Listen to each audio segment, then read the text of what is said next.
So, good evening, everyone, and welcome to Spaces with me, Kalu Aja. We do a money space every Saturday, 7 p.m. West African time, where we talk about money, personal finance, investing, and of course, the economy. We want to make it personal. How does all this affect you and your personal budget? So this Saturday, we want to talk about the Nigerian Startup Act. It's now an act, which means it's been signed by Mr. President, and it's now legal law. So I had a few comments about it, and I'm very, very happy that we've gotten some experts, and actually the guys that crafted this bill, presented it, and got it all passed through here today to just talk to us about this and maybe get us to understand why we need this bill, what it's going to do for us, and of course, what are the advantages, opportunities out there on the bill. I've got Davidson here, Davidson Mark Oturu. I'm expecting Osaretin and of course Akin Aina. They're not here yet. Call Aina, sorry, they're not here yet. So Davidson, hi, good morning. You want to just unmute, say hi, introduce yourself, and maybe we can kick it off while we wait for your friends? Yeah, sure. Good morning, good afternoon, good evening, depending on the part of the world where you are at the moment. A pleasure to be here. I'm looking forward to us having some really fruitful discussions. Excellent, excellent. Thank you so much, sir. Thanks for doing this. So if you don't mind, we can start. If ever they join, they just send me an invite to add them, and I'll, of course, do that real quick, get them into the space as well. Let's just start with this. If you may, could you give us, before we talk about the act, give us the background. Why was this important? Why did we feel the need to have a startup act or bill? Why is it important? Just the back end of the whole story. Sure. A couple of things have been happening over the last few years in Nigeria, and kudos to the different founders and startups that have been sort of making waves in the Nigerian space. But one thing that has consistently been noticed, and I've been at several fora where some of these things come up, it almost looks like when startups are progressing, suddenly the government gets up and says, man, something is happening here, let's find a way to either tax it or kill it. We've seen a couple of things that have happened. Those in the blockchain and cryptocurrency space have had their businesses sort of hampered and stifled. We've seen the SEC or the CBN clamp down on fintechs who may be operating in some opaque spaces. Well, we were there when the few fintechs like RiseVest had their accounts frozen by the Central Bank of Nigeria on the pretext that they were involved in foreign share dealings. There was Chaka Fintech as well that was that the SEC came down on because they were enabling Nigerians buy shares from foreign companies. We saw what happened with Gokada and a couple of other guys. And so the ecosystem players and leaders said, you know what, how about we take control of the narrative, right? And stop being on the receiving end. How about we see how we can bring a level of sanity, uniformity, and what you may call friendly laws or regulations that would enable the ecosystem rather than stifle it. And so those are some of the considerations that were put in place, and the Nigerian Startup Bill, project was more or less formulated. I've seen a couple of things people have said online about the Startup Act, and I can understand where their pessimism and their positioning comes from. But here's where this is different from any other law that we may probably have in Nigeria at the moment. It didn't come out from folks just pulling out something from the air and saying this is what it will be. No, there was a lot of painstaking research that went into it. A lot of people may not be aware, but in Africa at the moment, you probably have close to 13 countries now that have Startup Bill /Act. Tunisia was one of the first that had their Startup Act. Kenya is following close on their heels. You have Rwanda, who has a lot going on there. Ghana also has a Startup Bill. A couple of them have bills and acts that have come into place. Senegal has a Startup Act. And so we looked at what was working in those systems. and also looked at how Nigeria is. Everybody knows that Nigeria is a different animal, so you can't just copy and paste what's going on somewhere else. You need to inquire and dig deeply into what this is. And so that was what we did. We spent a couple of months researching, interviewing, understanding, and studying how those systems work. Not just limited to Africa. We looked at the Jumpstart Your Business Act of the United States. We looked at the UK law. They have the startup law there as well. We looked at Italy. We looked at Malta. We even looked at China. We looked at the Netherlands. Trust me, it was a very extensive thing.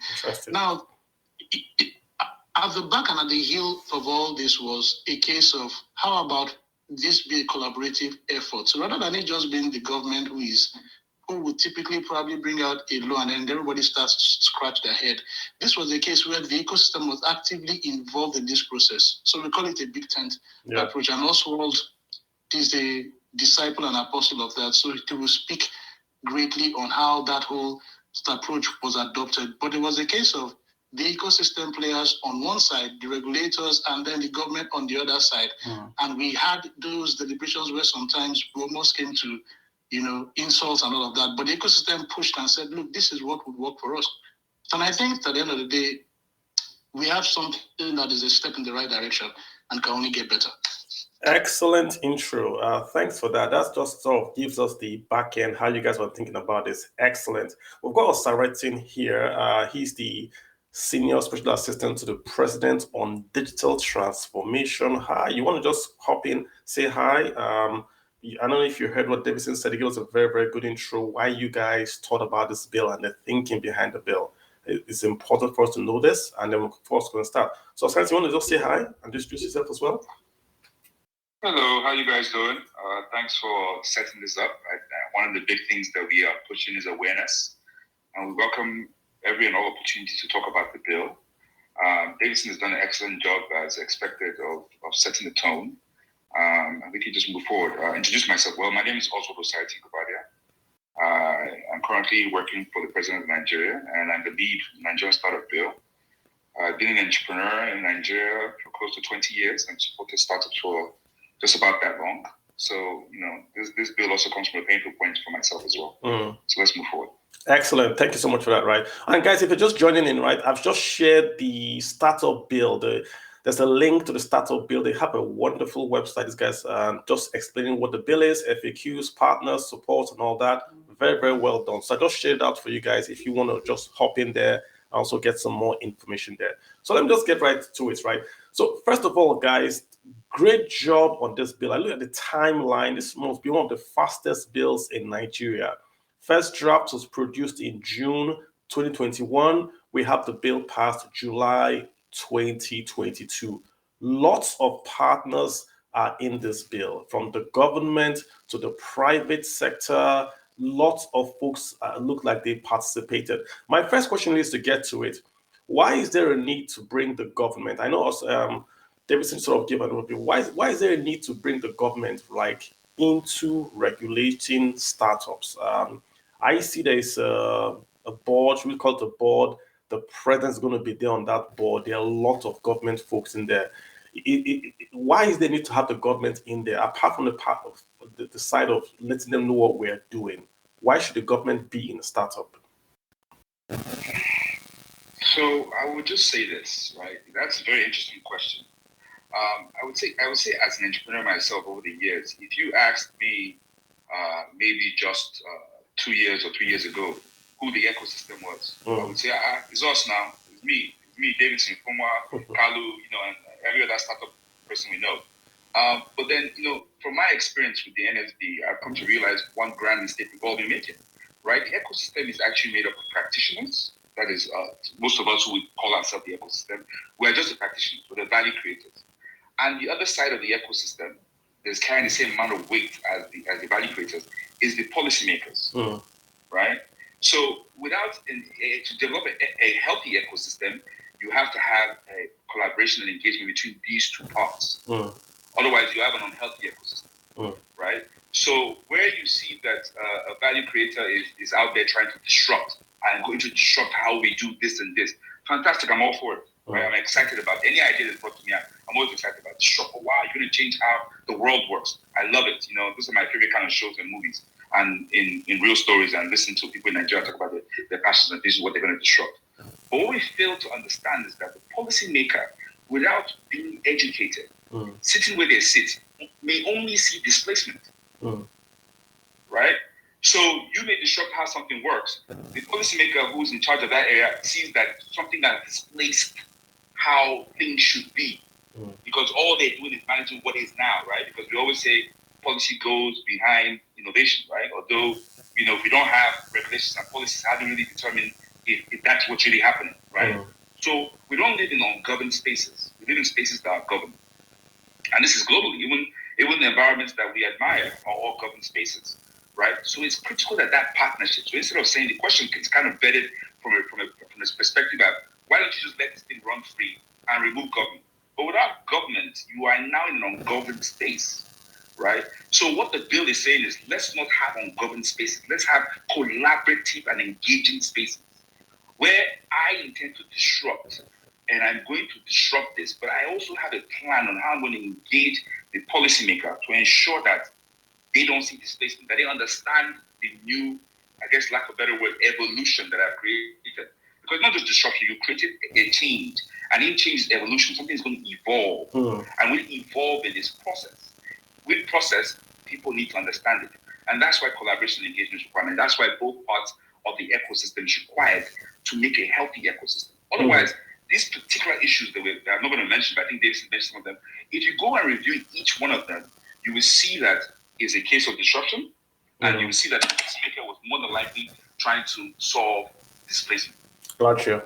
I mean, so the council that we talked about that has a president, we're talking about they're going to formulate policy, they're going to give direction, they're going to approve the programs, they're going to monitor and evaluate. It seems to me like we're bringing the teacher into the boys' room to say, look at our homework as we do the homework.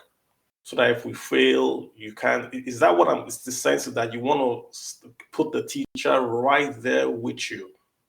I mean, the question again is, this is where I'm going to, and I want to get past that hill. Like, did we have to bring the government in to ensure that we don't get surprises down the road? Is that the DNA of it?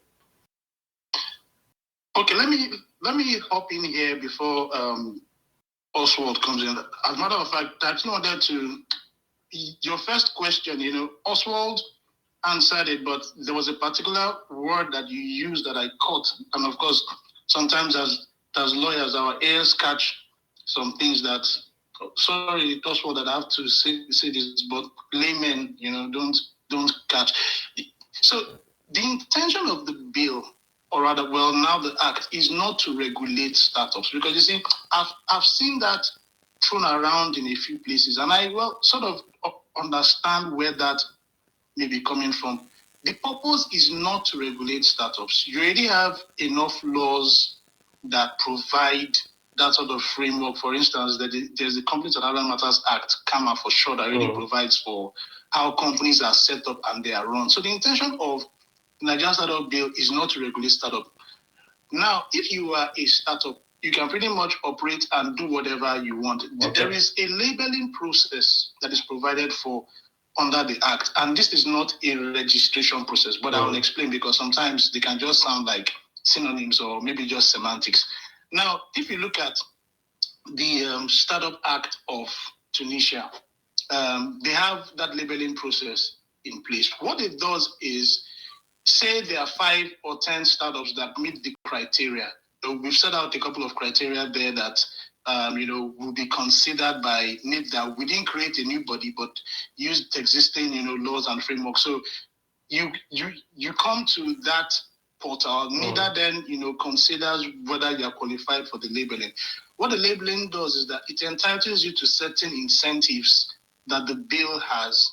Sorry, when I say bill, you know it's the Act. Yeah, that the Act has provided for. So those incentives are there. Now, if you are not labeled per se, you still enjoy the wide variety of incentives that other companies in Nigeria would enjoy. But the labeling process is almost like an incubation stage. It's almost like you want to have these set of startups that meet those high growth criteria, and then you work with them so that they scale and now come forward as success stories. So in Tunisia, where the labeling process started, the act came into law in 2019. In that year, they recorded almost $23 million in revenue for the startups that were labeled. Gotcha. Those startups brought in profit of that amount. Now, when they started in that 2019, only 16 startups were labeled. But I'm telling you that as of July 2022 alone, over 40 startups were labeled. But it doesn't mean that if you are not labeled, you are not a startup. This is the question. This is where I want to get to. This is where I was trying to build this hill to. Like, so if I am a Flutter Wave 15 years ago, right, and I'm not labeled, so I'm still a startup. Just that if I'm labeled by this bill as a startup, I qualify for incentives. Is that it? So yes, and well, to an extent, no. So you see, there are wider varieties of incentives that the Act provides for that are not just limited to the labeled startups. But yes, the bill is very clear that to enjoy the labeling process, for instance, you would not have been in existence for more than 10 years. So anybody who exceeds that, you are not qualified at all. You may choose to call yourself a startup, but of course, there has to be a sieving and an entry process. So you would come under that labeling process and be considered. It's sort of geared towards the early stage guys, the folks that you know that are struggling and are bootstrapping, that really need this funding, as opposed to your Flutter Wave who are already sailing high. But nevertheless, we do know that valuation and some of these figures that are put out there doesn't lead to growth per se. So there will still be that scrutiny of your stage and process to determine whether you qualify for that. Now, back to the council that you mentioned. You see, it's not like your typical government body where you have the president there and a couple of slackers just sitting down there. The ecosystem is actually represented in that council. I believe there are about four members of the ecosystem that would also be on that council. It's not a come and chop type council. There are three representatives from you guys. There, you have VCs there, you have angels, you have people that impact on the ecosystem directly who will sit on that council, legislated by law, and then because they know where the shoe pinches them, you can be rest assured that the sort of policies that will come out there will not be draconic, but will be directed towards the growth of the ecosystem. So it's almost like a process whereby the ecosystem has been written into the law. Yeah. And so their own positioning has to be considered. Gotcha. I don't know whether Toswald will want to come in there, but I hope that has answered. Yes, it does. It does provide clarity. Maybe also can give us, like, in Nigeria 2022, who is a startup? In Nigeria 2022, who's a startup? Yes. No, I mean, the question is sort of loaded. I think the companies that are startups are companies that, so the other problem with that question is that, that when we first did this bill or started the bill process, the question was always, why is it just tech-enabled, right? Even to the very end, there were certain entities within government that thought that it should be broader, right, beyond tech-enabled. And we remain focused on tech-enabled as who this bill was targeted at. A fast-growing young company to start up. But I think that phrasing, start up globally, if you go anywhere and say start up, people tend to think tech-enabled. I think as Davison just said, we did not dare to start a registration process for startups or determine who a startup is. What we did was bring attention to a sector and created a labeling process to bring the companies that fit that labeling process, which will now allow them to benefit of what the bill has to offer. But the truth of the matter is that when you ultimately get the bill, like Davidson just said, you will see that there are a lot of seeds planted that go beyond the labeling process. It goes beyond. I mean, there's certain things that once it's set in place, like if we're talking about support for hubs and accelerators, once you support the accelerator, the bill says nothing about who the accelerator then supports, right? There's support for free trade zone setting up. Once you set up a free trade zone, there's nothing in the bill, in the act, that actually says that free trade zone can only be for labor startups, right? So it's also a catalytic document. And the truth of the matter, I like that word. I like that word. On paper. What really brings all this to life is the participation and continued engagement. So it's one of the things when you actually see the document and read it from the perspective of, and I'll keep repeating this throughout the conversation, it's really about collaboration and continued engagement. That's what makes all of this work. Yeah. Right? So once we have that in place, I tell people all the time, the KPI for me is that 2 years from now, Kalu and a team of people are reviewing the bill against how it is implemented and what benefits we receive and saying, let's do NSA 2.0. And, Davis and I are sitting somewhere, looking at it and go, wow, that's fantastic. I hope they call us for advisory, right? I hear you. And I like that word you used. I like that word you used also. It says catalytic. And I'm just reading this act. So it says, if the startup is labeled with at least 10 employees, 60% of whom have no work experience and graduated from school, they get tax breaks from income tax. As they get a 5% tax break. They also can apply to the NIPC for a grant for tax reliefs and incentives under the PSI scheme. They can access export incentives. They can access government grants. They can access financial support through the credit guarantee scheme. Talk to us more about this, Oswald. So if I'm now a startup, I'm labeled. Talk to us really about what I get. What comes to me from this bill? Let's now go into the benefits. So the bill, and I'll say this again. So the bill, if you look at the bill, there's collaboration, there's engagement, there's incentives, then there's linkages, right? So incentives are what you start off with, although one of them that you mentioned in the beginning is it did not make the bill because it's being it is the federal bill, taxes to employees is more of a state level. So that now speaks to state adoption, which I believe at some point we'll discuss in this conversation. But then when the rest of the stuff you now said is linkages, right? So when you start looking at what are the issues with getting services from government, one of the things the bill does is it brings all the agencies that you believe that you need interaction with on a day-to-day basis, CAC patterns, it brings them closer to the startup data portal, right? Then when you start thinking about activities that happen within government to help startups, but it just seems like it's happening in opaque. They say it's a credit scheme or there's a loan at CBN, there's a loan in Bank of Industry. How do you access it? Oh my God, does this really exist? Or is this for friends and family only?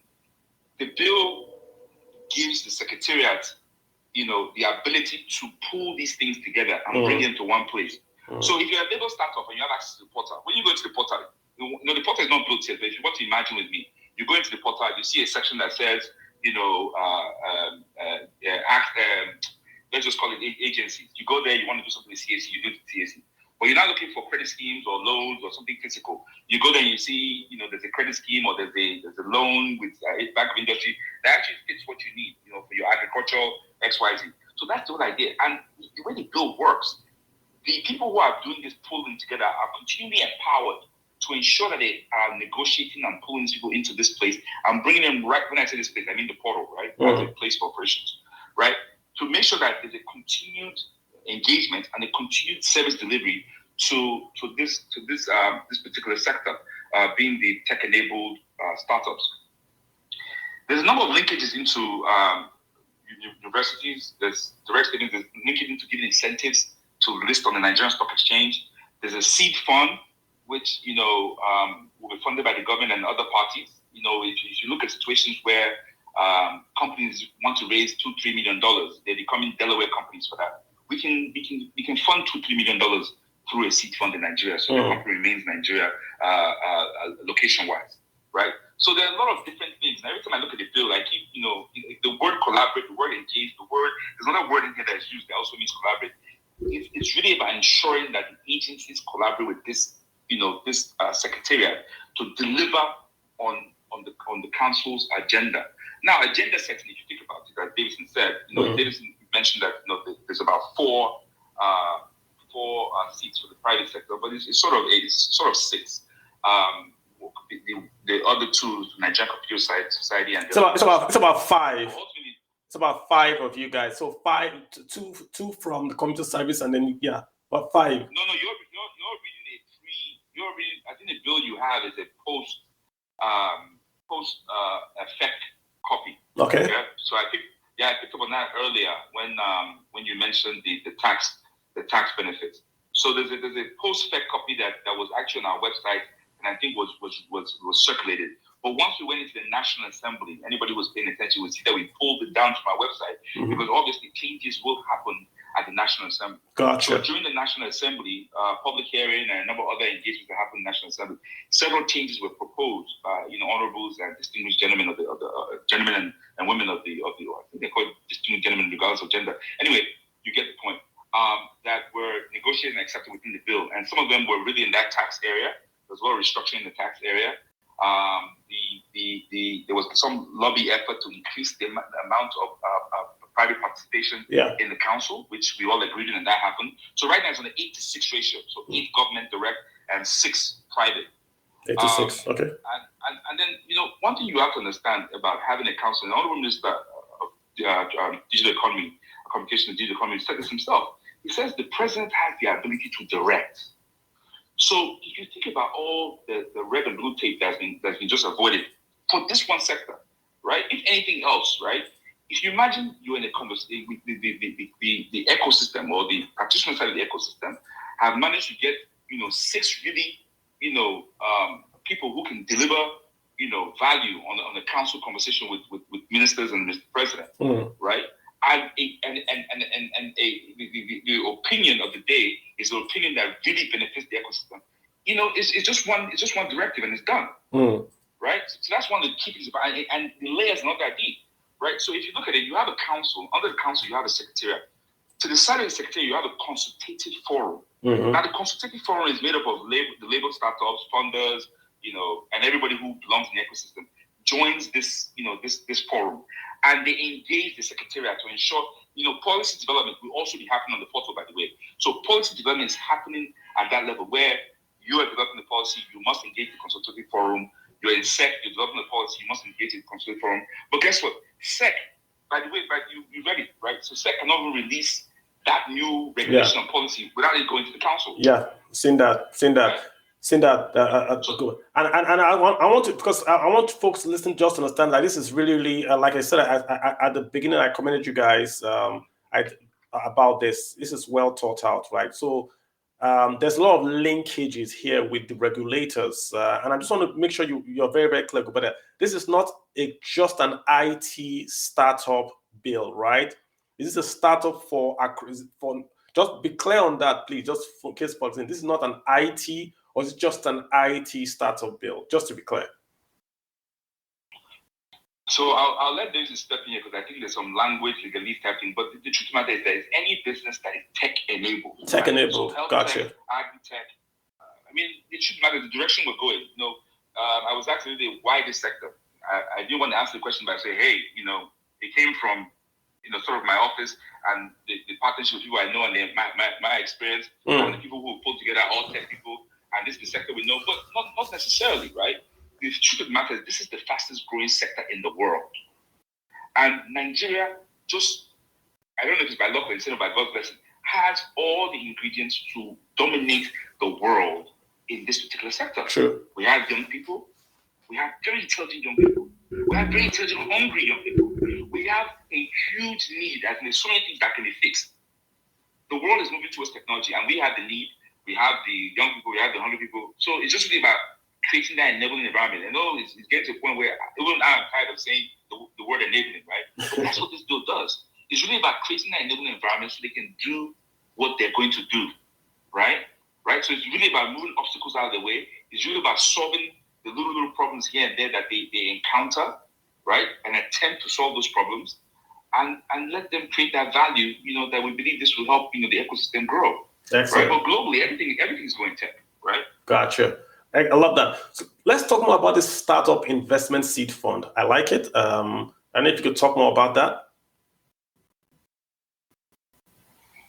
So the seed fund is going to be managed by the Nigerian Sovereign Fund, NSIA. It is a minimum of, this is something that was added, so in the copy you're looking at, you won't see this. Yeah. A minimum of 10 billion annually is to put into the fund. Whoa.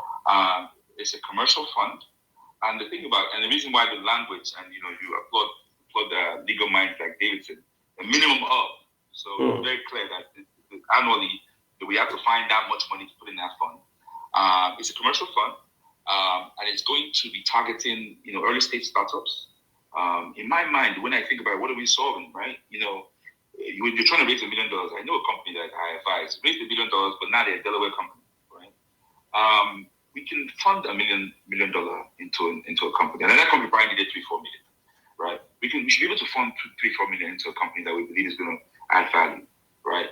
And it's also interestingly in that language. I think in the version you had, it actually says it, right? It's also for hubs, accelerators, because you understand the entire ecosystem. You understand the play the accelerators have. You understand what the comfort and the ability to start up that hubs provide. So it's really about supporting the supporters, right? So financially, and there's other languages within the build. I mean, there's a whole section, in fact, that speaks just to hubs, tech villages, free trade zones, and accelerators and incubators, right? Just giving them different seed planting to help those areas grow. So the seed funding is a commercial fund that is going to be managed by the NSI, and the way I envision it down the road, and some of this is very much interpretation, is that ultimately it will probably become a fund of funds, right? If you're talking about 10 billion, other people are very important because they're interested in putting money into it. So very, very easily we could be talking about, 10 billion is over $14 million. So it's not huge, but we can see very easily third parties joining and easily making that fund, $20 to $40 million in the next 1 or so year, right? As long as we see the how it operates and how the value potential they can add. If you even look at the idea of labeling startups into a process that actually helps startups, you can also see how that could also be a DD for people who are looking to invest. And this is not something I'm going to make it up. This is something that investors have said to me. They've come to the country, they've come back to Abuja, come looking for myself and Davidson and the other members of the team. We sit and have conversations, and they say, yeah, they see how this is. This is already putting it for them. If you're saying, I'm looking for 10 agri-techs, come and look at the label list now. These are companies the government of Nigeria itself says, and even us, we've already put $1 million into, right? And if you look at some of the problems, as in, if you're a startup, I started a company in Nigeria over 15 years ago. Shoot, if year once somebody came and offered me $1 million for 45% of my company, I probably would have dashed the 55. Yeah. Thank you, right? But that's also a problem. Are we releasing equity too early? Right? But let's not go into the weeds. I hear you. I hear you. Yeah, I hear you. I hear you also. And let me just say this, right? So I'm reading the part that says regulatory support. And I will just say this to anyone listening. Like, if you want to write a bill, you want to get this page called, not on their own, on their own site, website for the Startup Act. You want to get this copy called the regulatory support, and you just want to copy it. Because what they've done really is to go to all the, should we say, the gatekeepers in Nigerian regulatory environment, in the NCC, the CAC, NOTAP, even the Nigerian Stock Exchange, CBN. And they've essentially said, what do we need from the CBN? And they put it in there. What do we need from the SEC? They put it in there, So I like the fact that they identified the gatekeepers and have brought them in and said, this is what we want to do to make startups, should we say, tech faster. And I'll give an example. There are special portals that they're proposing for CAC, also for, what's the name here, for SEC, to have their own special portals, or should we say startup portals. Might be easier, but you go there and you maybe get your SEC registration faster, like a one-stop shop. So very commendable that you guys have done this. I like the way you guys all went to this and got this all ticked off. So very, very good on that. Yeah. So guys, we're speaking with the guys that did the Nigerian Startup Act. It's now an act. We've got Gubadi, we've got Davidson here. If you'd want to speak, I would like to urge you now. We normally do a talk for about 30 minutes, and then we'll allow folks to dial in or send DMSs and then request to speak to the guys. These are the guys that wrote the bill, guys. They know where the bodies are buried. So if you do have any questions or clarifications, please request. I will simply add you, and then you can go ahead and speak. Let me come back to Davidson. Davidson's the lawyer. So Davidson, in terms of how you guys are going to interact more with CAC and equity, right? If I'm a brand new guy, young startup, right, is there anything like that to protect me or to guide me against how I incorporate my startup, right? Is there any what's the word I'm looking for? Protection for me. That I don't know what I'm doing, and I go in there and someone offers me, like what I said, I want to buy 90% of your company for 100,000 naira, and I sell. Is there any way or any regard rules that protect this expropriation of capital, right, in this act? Oh, all right. Thank you, Kali. So, in the first place, right, we're looking at what are the problems that we've identified, and then what are the solutions, directly that affect the ecosystem as a whole. What you've described, it looks like something that I would say a startup can have an advisor, a legal advisor, the financial advisor. It's information that they can get, so it's not something that the bill would seek to protect you from, somebody who seeks to prey on you because of, that sort of situation. So that's, and I'm trying to put this in a way that is appreciated. So that's not a problem that is that big. That's a very solvable problem. It's something that just by having, an advisor, it basically solves that problem for you. Yeah, if but you're that's the thinking question. about incorporate at CAC or how to give shares to investors. I mean, those are things that. But that's the question, Davidson. Just the conversation with the right advisor and it's solved.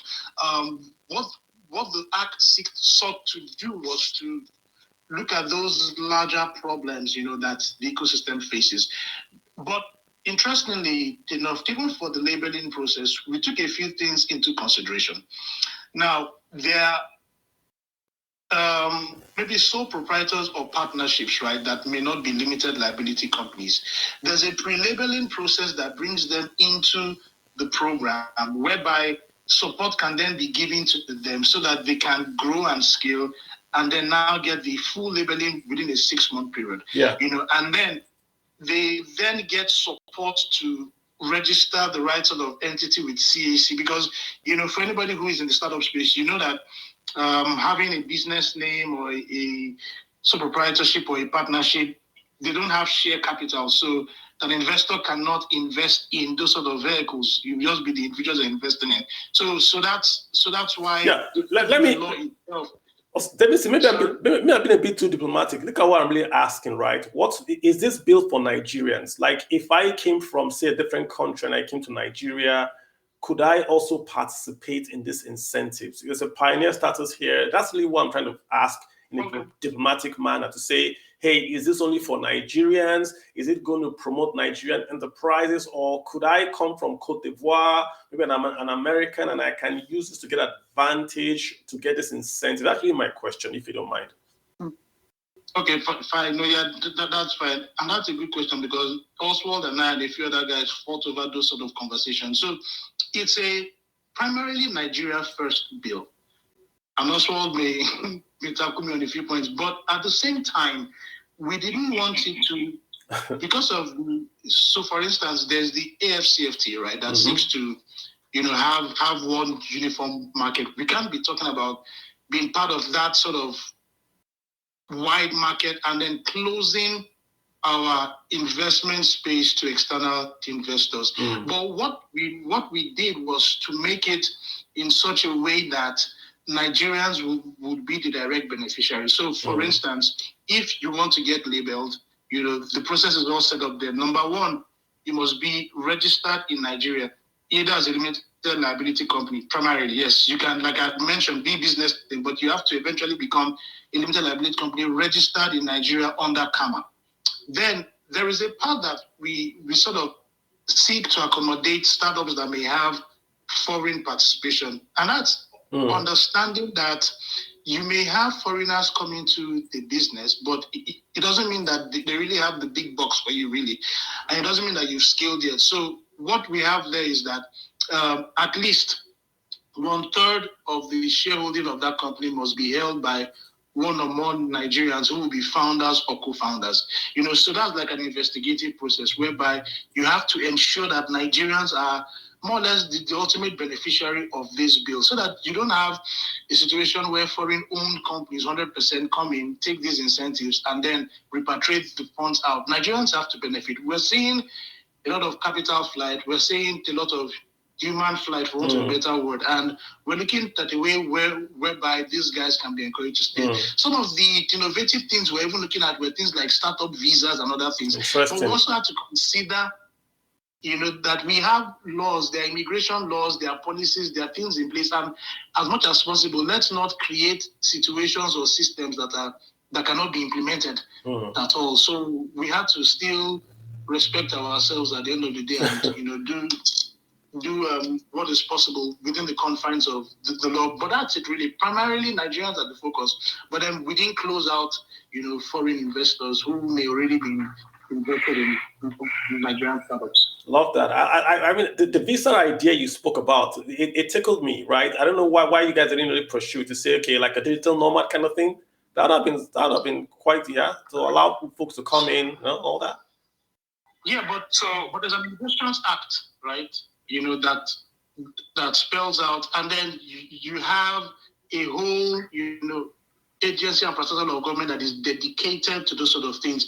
You don't have the Ministry of Interior. So unless those sort of laws and policies in that space, change and lead to a level of accommodation, we could just be whistling in the wind, So like Oswald said, there can be a Startup Act 2.0 whereby by the time it has already started, those sort of conversations can be had and can even be brought into this system.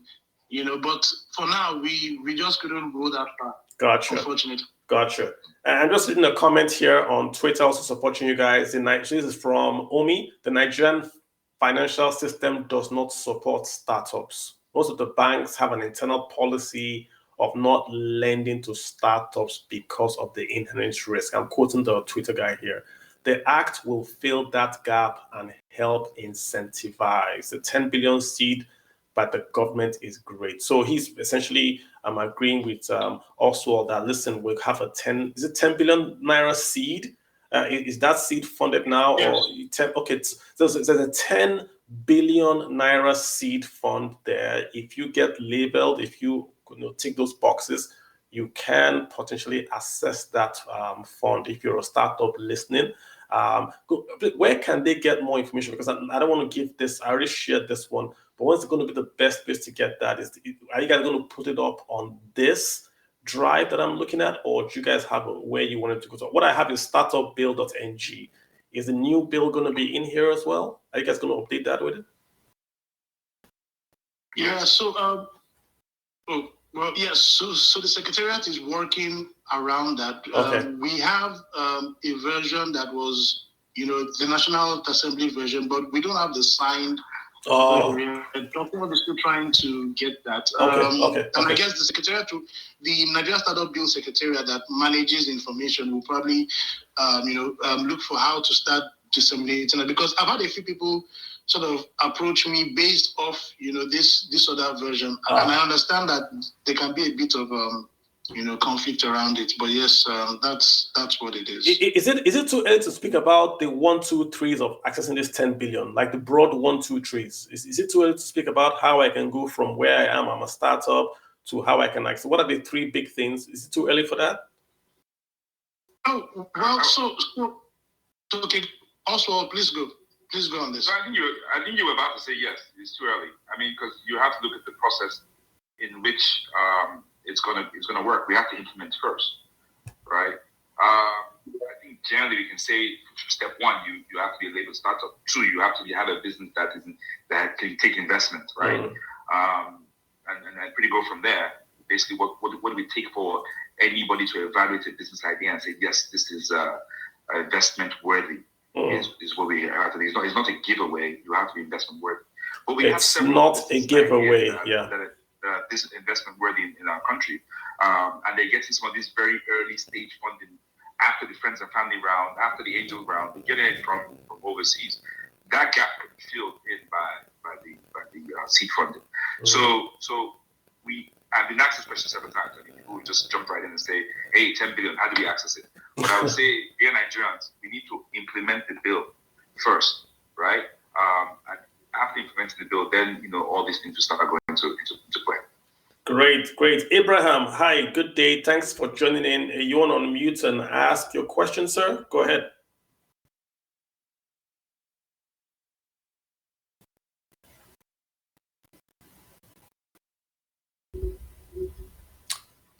Abraham going once.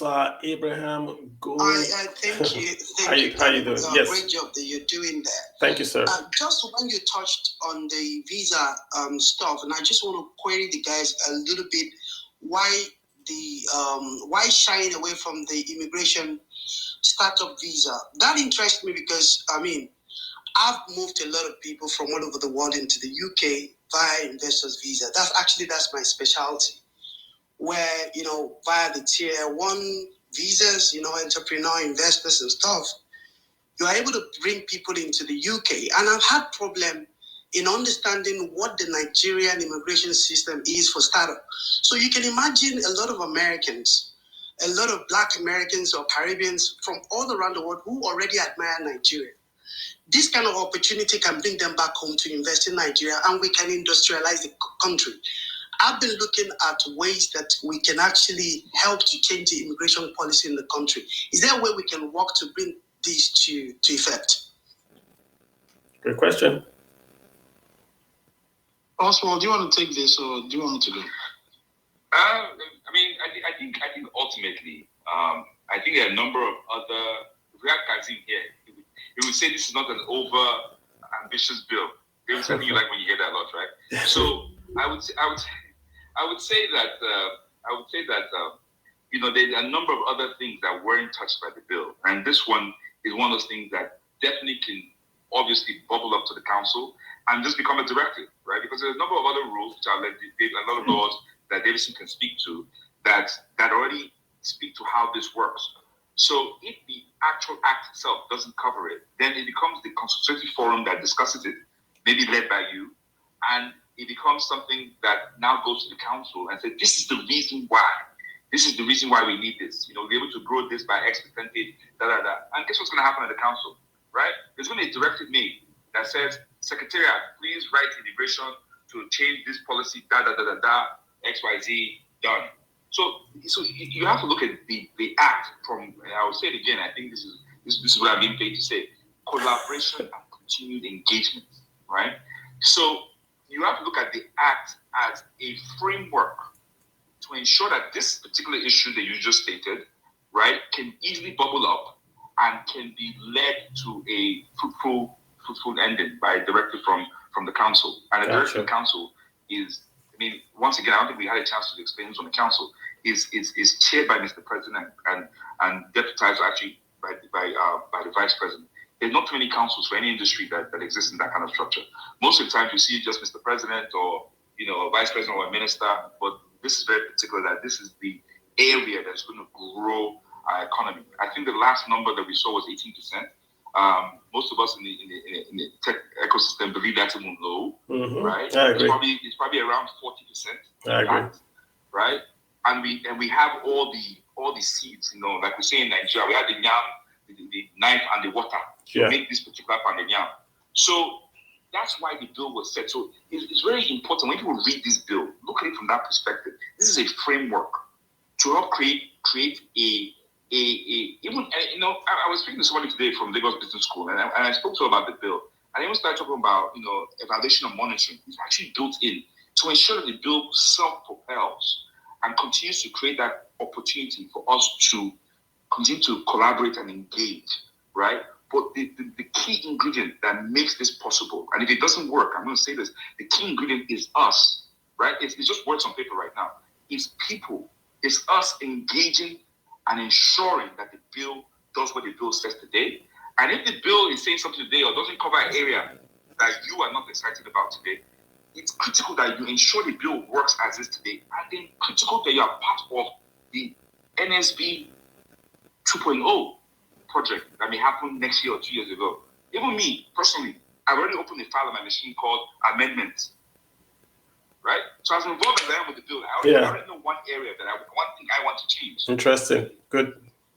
Yeah, like that. Super. Thank you very much. I will engage with Mr. Kalu. And going through the presidency or the vice president is not as effective as having the draft first, having the research and the effort. I've tried that route in the past, and I realized is you may know them and you realize that things fly better when you've done all the job and they see where it benefits them. So I'll get in touch with Mr. Kalu after I've carefully read this bill. Yeah. Thank you so much. Yeah, let's get Praise Olutuwashe. Good day, sir. I hope I said that correctly. How are you? Please unmute and go ahead and ask a question. Hi, sir. How you doing? Good evening. Good evening. I don't know if you can hear me. I can hear you very well. Okay. Yeah, I just wanted to. It's not really a question. I happen to also be on the journey with Oswald and Davidson. I think I'll just share how I came into the bill, so that we really understand like what Oswald is trying to emphasize, right? I personally feel that if we understand the framework that has been created through the council, right? I heard Abraham's response after Oswald finished speaking. The council has now become that entity such that any challenge within the startup ecosystem can be escalated in real time and be resolved in real time. Mm. If I'm to really encapsulate that, it's literally, you're not sitting down somewhere saying, oh, this policy was just passed and now my business has gone down the drain. No, there's actually now a mechanism for dialogue and resolution. Interesting. Through the council. And the way the council has been designed is such that the key stakeholders in terms of decision making, right, the different MDAs, and the reason why you have someone like Mr. President and the Vice President, Chairman and Co-Chairman, is so that bureaucracy is reduced to the barest minimum. If there's a need to address an issue that has, whether it's policy or it's something about the business environment, the powers, the highest office in the country can execute in that regard. So it kind of has a life of its own, even beyond the act, in that things that are not written in black and white right now can always be done through the council. You can always amend, right? Yes. I mean, amend is one thing, but also to understand that there is actually a framework. So I'll give an example, right? Let's just imagine that one of the MDAs is about to push a policy and it adversely affects startups, right? Mm-hmm. There's going to be a portal of engagement. These things can be escalated, right, such that the council is aware of it and the right directives can be given. Okay. To either resolve or reverse that. Yeah, I mean, overall. Amendment. And then, for example, he's talking about the visas, right? And what Oswald is saying is he's not asking you, Abraham, to go to the vice president or the president. He's saying if there's a clear case that is made for how that is going to be beneficial to the ecosystem, the council has within its powers the ability to get immigration to do what is necessary. So even though it is not necessarily in the bill itself and the act itself, there is an entity that has been created, a framework that has been created by the act that allows these issues to be escalated, resolved, new ideas to be brought up, and the right measures taken. Great. I mean, there was a startup. There was going to be a telecom tax. I don't know if that's part of you guys, though. That telecom tax came up, and the the ICT minister sort of like stepped it down, or sort of they said the president has took it down. Probably, that might not be you guys, but I'm hearing what Yalua is saying in terms of if a resolution or a bill or a policy comes up that's going to be not going to really be beneficial to the quote unquote startup industry, because you guys have this council, you are able to discuss amongst yourselves, maybe give a second opinion, and government can take a second look at that. I think the whole idea is to grow the startup industry. That's what I'm hearing, and I like it. I do like the whole idea of bringing the government together. I mean, I asked those questions very, very early on to just understand and make sure that we're on the same page. I'm a small government guy, right? And in Nigeria, the government is always known to tax. So the government is always known to tax. Just want to be very, very clear. In terms of taxation and startups, maybe I don't know if Davidson also can take this. What is there going to be any new taxes created with this act, or is there going to be? I see a lot of tax grants, sort of credit, tax schemes, tax reliefs, and all that. But is there going to be any new tax to fund this act going forward? Absolutely no new taxes. Say that again, please. Absolutely no new taxes. No new taxes. So let me just say two things. I mean, I know that we're pressed for time and a couple of things, but it's good that we leave here with, like clear understanding around a few things. And I'll touch on the tax part, but I'll also still touch on that startup visa because it's important that we have clarity around that. So yes, there are no new taxes introduced in the bill. Yeah. We scoped how a number of these laws and funds are seeded, and we stayed away from that completely. For instance, you have the ITF fund, that is, companies have to contribute to that. There's NSITF, there's NIDA, they're like maybe like close to 20 funds that people are just deducting from and taxing people. Yeah, right. And we said no. So, which is why the Sovereign Development Authority is actually operating as the fund manager for this, and they will seed it without taxing anybody. The government will put its money there. They will do funding rounds where they will raise money to seed that fund, and startups don't have to pay anything. So it is important that that's captured in the headlines. No taxes are paid. No, there will be no deductions and no levies and all of that for startups under the Startup Act. Now, concerning the startup visa, I touched on it earlier on that there are departments and agencies that are set up by law. When those agencies are set up by law, they have the powers that come along with them. The Nigerian Startup Act cannot create startup visas because the Immigrations Act has already said the Nigerian Immigration Authority shall be responsible for certain activities. You also have the Ministry of Interior as well, that issues business permits and you need approvals. So that's a different conversation. The Startup Act cannot now create a special class of visa that will conflict with the powers to create visas, which is really a statutory power that belongs somewhere else. But what Praise also said, and Oswald referenced, is something that can work in our favor through the council, because we have to consider all of these things. What can work and what cannot work? Interesting. What can work by virtue of creation of law and what can work by virtue of policies? You have the president sitting on the council. You also have ecosystem players, 6, like we said, sitting there. Now, if we know that sort of visas is something that we want as a solution, then it is brought forward by the council. The president then directs, the immigration, okay, revise your visa classifications to accommodate this, and then that is created. But if we write it into the law, in fact, it may not even pass National Assembly, and people will be scratching their head and be wondering what sort of lawyers drafted something that cannot even be implemented in the first place. So we can't do things just to play to the gallery. We have to be practical, and we have to look at the language of the law and determine what works and what will just be a fly-by-night approach. Gotcha. Excellent. Let me get Ramsey in here real quick. So I've got Ramsey. Let me add that real quick. Sorry. Sure, go for that. Go ahead. I think it's just an opportunity for me to say these words again: collaboration and engagement, right? And I would say from this angle this time, when we put this bill out there and started to engage MDAs, even to the very last minute, there was always the fear that we are trying to recreate agencies, duplicate efforts, or just basically take over what other agencies do. And this bill absolutely avoids all of that. What it intends to do is collaborate with other agencies to ensure they deliver services, improve services to this sector. So thank you so much for that clarification. Yeah, let me get Ramsey. I've got Ramsey. I've got okay, must have dropped out. But Ramsey, go ahead, sir.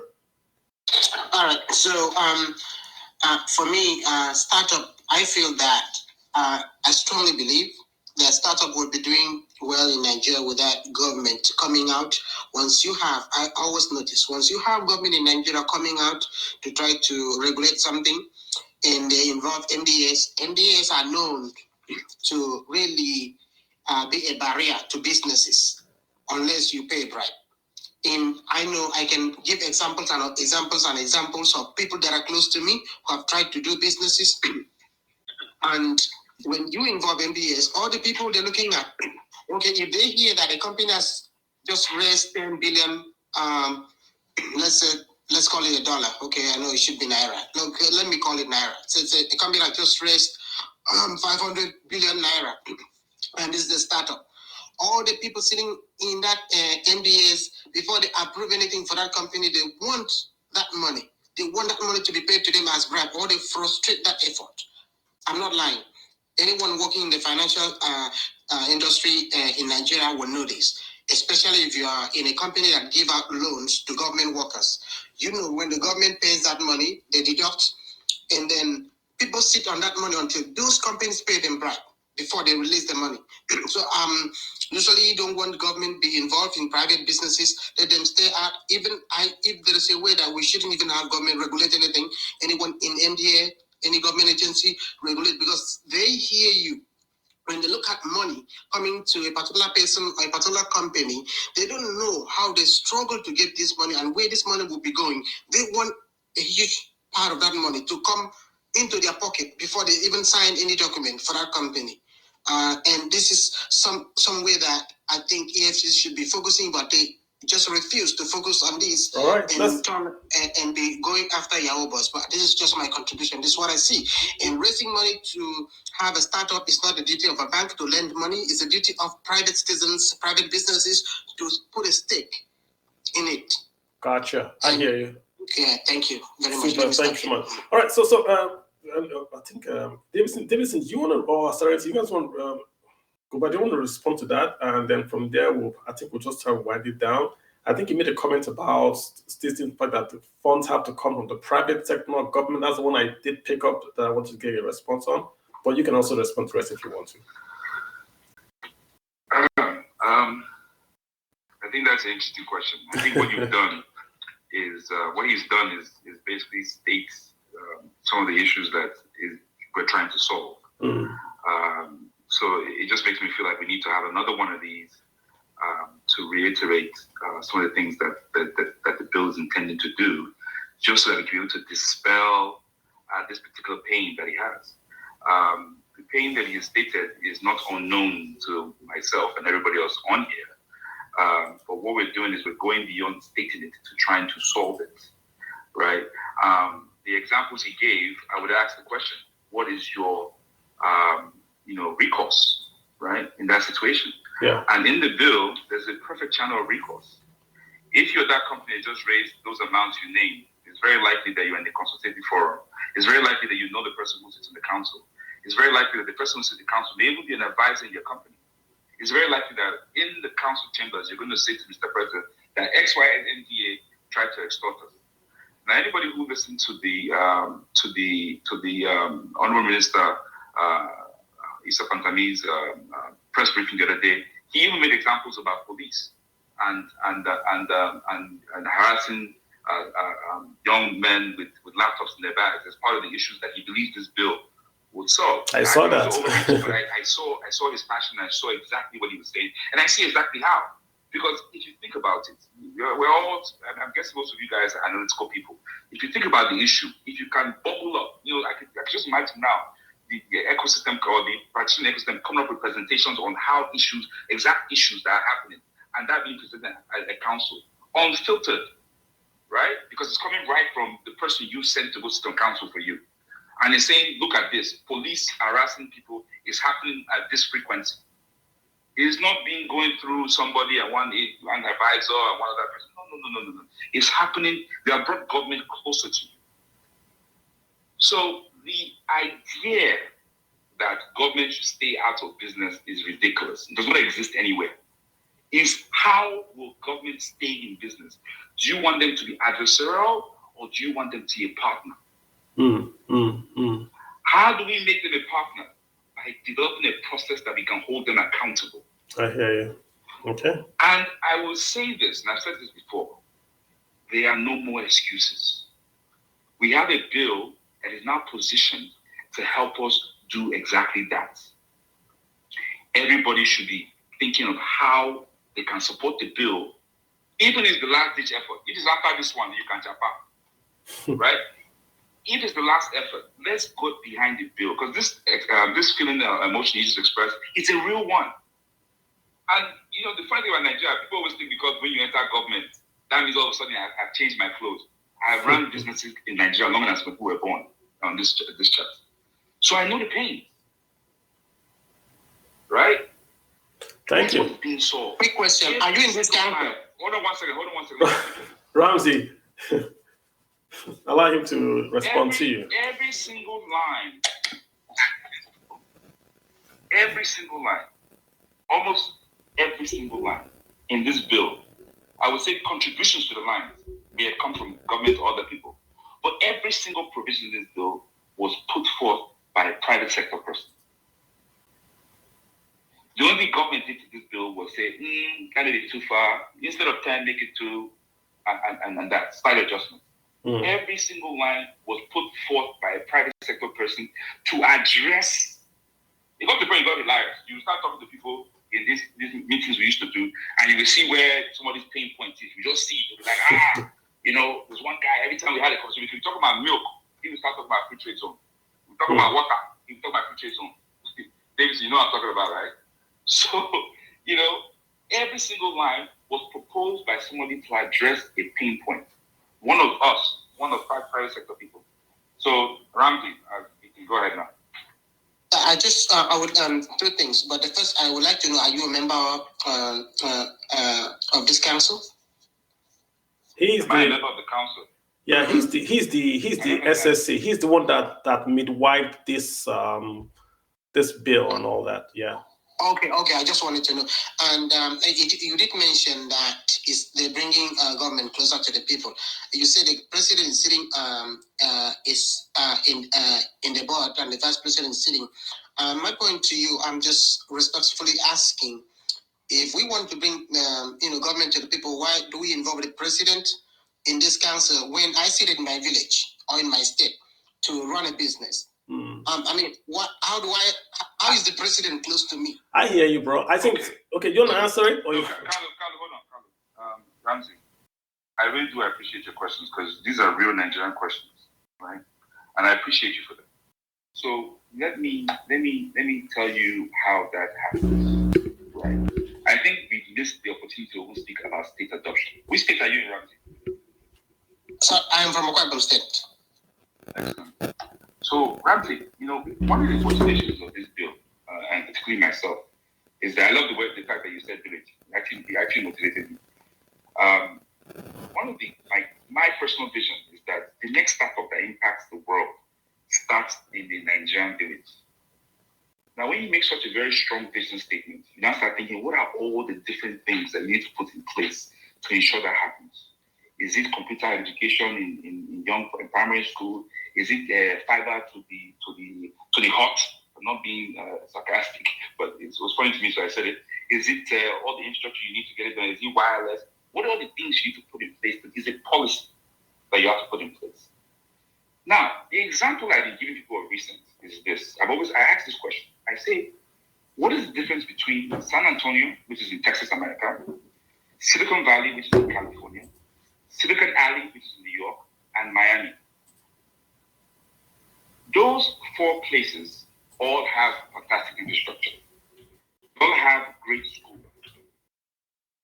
What they compete on is laws and policy. That's the only differentiating factor. So, if you're in Miami and you're trying to start a business, but you find out that your business, the laws in Silicon Valley are better for your business, guess what you do? You pack your bags and you go. So, phase 2 of the Nigerian Startup Act is state adoption. We want your state, Akwa Ibom, to adopt the Nigerian Startup Bill. Several states have already started. I mean, the reason why it's getting slow is because of elections. So we're going to wait, partner, and see who wins and so on and so on. But ultimately, a number of states, Kaduna is already in draft. Those states is talking about it. Lagos has announced it. Ekiti is drafting. A number of states have started this process. So, is to create that fabric of innovation across the country. When you now have all 36 states having a version of this bill that is tied to the federal government bill. Carlo, by the way, this is the reason why that employee tax thing got removed, because that's a state function. It's a state employee tax deduction, Gotcha. not the federal government. So that was the thinking. It was there before as a conversation point and stayed there too long, but at the end of the day, it got removed, and it's now meant to be in the state version. Now, Ramsey, I don't know if you made a statement just now, which was, Mr. President being a council, how does that affect you? Let's try to solve problems, Ramsey. I understand what you're saying, trust me. But you cannot see that statement and really think that that is the fact. We are saying that we have brought the president of the country to come and look at your issue, and you are saying, how does that affect you? So let's be about solving problems. Because how does that affect you, Ramsey? Ramsey is now the chair of the Akwa Ibom startup community.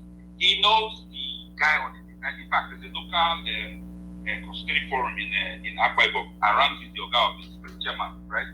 He knows the guy who's on the consultative forum in Lagos. Those two have the conversation. Ramsey complains very angrily about some issue. And they now go to the person who sits on the council that you guys voted, you Ramsey, that you voted for. He's there for 2 years. Davidson, correct me if I'm wrong. He's there for 2 years. You guys voted him. And you give him this piece of paper. Say, this issue is my main problem. It's not just me. Look at this graph. 30 million or 10 million or so involved that are affected by this thing. How do we solve it? And he's brought into a room where Mr. President is. Not the minister, not the advisor, the person you elected, who is somebody you will see next week at the beer parlor. And he takes it, and Mr. President makes it directly saying, I see that issue. After it's argued, I see that issue. Please fix it. That's what we're trying to do. We bring a focus to this ecosystem, right? And we brought the ceiling lower so that you now have a better reach to it. And then there's going to be substructures that even give you a better reach when you start saying Akwa Ibom adopts Nigerian startup bill. Right? So that is the entire, it's a fabric of innovation. You cannot live on government space. You think you do, but you don't. America, when people go to America to start paperwork in Delaware, trust me, I know Delaware very well. You're shocked. Right? Go and Google about me, you see how much I know Delaware. When people go there, they sign papers. Do you know how many laws and regulations and policies sit behind that one paper they're signing? Thousands. People don't want to invest in Nigerian companies, not because they think that Nigerian companies are not good, because they don't. The case law does not exist. They're not sure about the policies and regulations. They're not sure about the regulatory and policy certainty. We are telling you that the Nigerian startup bill is going to bring policy and regulation certainty, so that when you are now investing, you don't have to fly to Delaware or hire a lawyer in America to do paperwork in Delaware. You can do it right here with your local lawyer in your town in Akwa Ibom. After you guys eat, which I remember is delicious dish from Akwa Ibom right now. After you eat that dish, you now. I think it's been a good back and forth, Ramsey and also yeah. I think that the key point I pick is this: laws. I like that example you made about Austin and the other cities, even Delaware. It's laws. In the end, no matter how good the infrastructure is, in Nigeria we don't have infrastructure like that. But no matter how good the infrastructure is, if the laws do not support investments, intellectual property protection, access to capital, and all that, it's difficult. So I like that example. I think you should use it more. Also, use it more, right? So, guys, let me just have one last speaker, just because he requested, and then we'll call it a day, if you don't mind. Thanks, Oswald. Thanks, Davidson, for hanging in there. Just real quick, I've got Biola. Biola, real quick, about a minute. Go for it, sir. Biola? I think it's dropped off. Biola, okay. Biola, if you can hear me, sorry, I give you a chance. We're just going to round up meeting because I promised guys for about a minute. All right, guys. So thank you so much if you've been listening and following. We've been talking the Startup Act that has been passed, signed by Mr. President. It's now law in Nigeria. Let me just say about myself. When I first saw this, I think I've seen this maybe months ago when it was being discussed. I'm not an IT guy per se, right? And I saw the bill and I saw startup and I saw labeling. My mind went to the fact that, oh man, these guys want to just create a rent-seeking system where they label you startup and then you can apply for a loan. But I've done my study. We've invited these chaps over. They've explained and they've sort of given, let's say in a real down to the roots explanation of why this act is important, not just to me, but to the startup folks, to the states, to the federal, to investments flowing to Nigeria. I think they've done a great job. I will also say this: if you are part of a trade group, right? If you're part of a trade group and you guys are thinking about or you are complaining, I think this is a very, very good model to take. List your problems and turn those problems into opportunities. See if you can write something and get the government to partner and buy in. So you're tying them into success. You're saying, let's bring you into how we work, and maybe you guys can become the success players in our sector. This is a very, very good job they've done in terms of how they've gained information out, how they've envisioned where they want to be, the incentives and all that. So I just commend them and all the folks that have partnered with them to get this out. This is not an easy feat, right? From first draft to bill pass. Lots of quote-unquote stronger associations don't have a bill and haven't passed a bill. It's almost executive sponsored or NAS sponsored. This feels more like sponsored from the grassroots up. So I like it, right? They've addressed the issue of taxation, addressed the issue of why the president and the government is in a startup. They've defined who a startup is. They've given us a sense of the incentives. The bill is not yet out, but even if you go to the startupbill.ng, there are lots of information that you can find there to also guide you. So my take is to say, well done. Thank you to the guys that have done this. It's always going to get better. We have this in there. Now we do the amendments, right? But this is in there and it's better than what we had yesterday. So let me just have Oswald and Davidson just come up and just maybe give us a vote of thanks, and then we'll shut it down formally. Thank you so much. Davidson, let's start with you. All right, thanks, Kadu, and thanks to the good people that stayed till the very end of this. Like we've tried saying